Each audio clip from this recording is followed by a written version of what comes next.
नमस्कार मित्रांनो, आज आपण एका प्रश्नाचा उलगडा करणार आहोत. रेल्वेची चेन ओढल्यावर पोलिसांना लगेच कशी माहिती होते?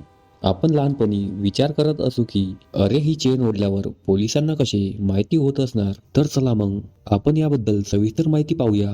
पहिले कारण म्हणजे रेल्वेमध्ये चेनचे कनेक्शन. प्रत्येक डब्यात एक इमर्जन्सी चेन असते. ती ओढली की डब्यातील ब्रेक पाईप उघडतो. ब्रेक पाईप उघडला की त्या सिस्टीम मधला हवा किंवा व्हॅक्यूम कमी होतो. दुसरे कारण म्हणजे संपूर्ण रेल्वेवर परिणाम. अगदी एका डब्याची चेन ओढल्यावर संपूर्ण रेल्वेवर परिणाम होतो. डायव्हरच्या पॅनलमध्ये प्रेशर कमी झाला की लगेच दिसतं आणि त्यामुळे पूर्ण रेल्वे थांबते. तिसरे कारण म्हणजे गार्ड आणि रेल्वे कर्मचारी ॲक्शनमध्ये.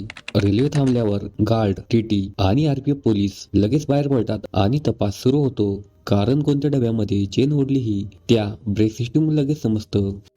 चौथे कारण म्हणजे चेन पुलिंग इंडिकेटर. काही डब्यामध्ये चेन पुलिंग इंडिकेटर असतो, जो दाखवतो की चेन कुठे ओढली गेली. त्यामुळे दोषी शोधायला फार वेळ लागत नाही. पाचवे कारण म्हणजे कायदा आणि शिक्षा. मित्रांनो, यामध्ये काही कायदा आणि शिक्षा आहे. रेल्वे ऍक्ट 1989 नुसार सेक्शन 141 नुसार विनाकारण चेन ओढणे हा गंभीर गुन्हा आहे.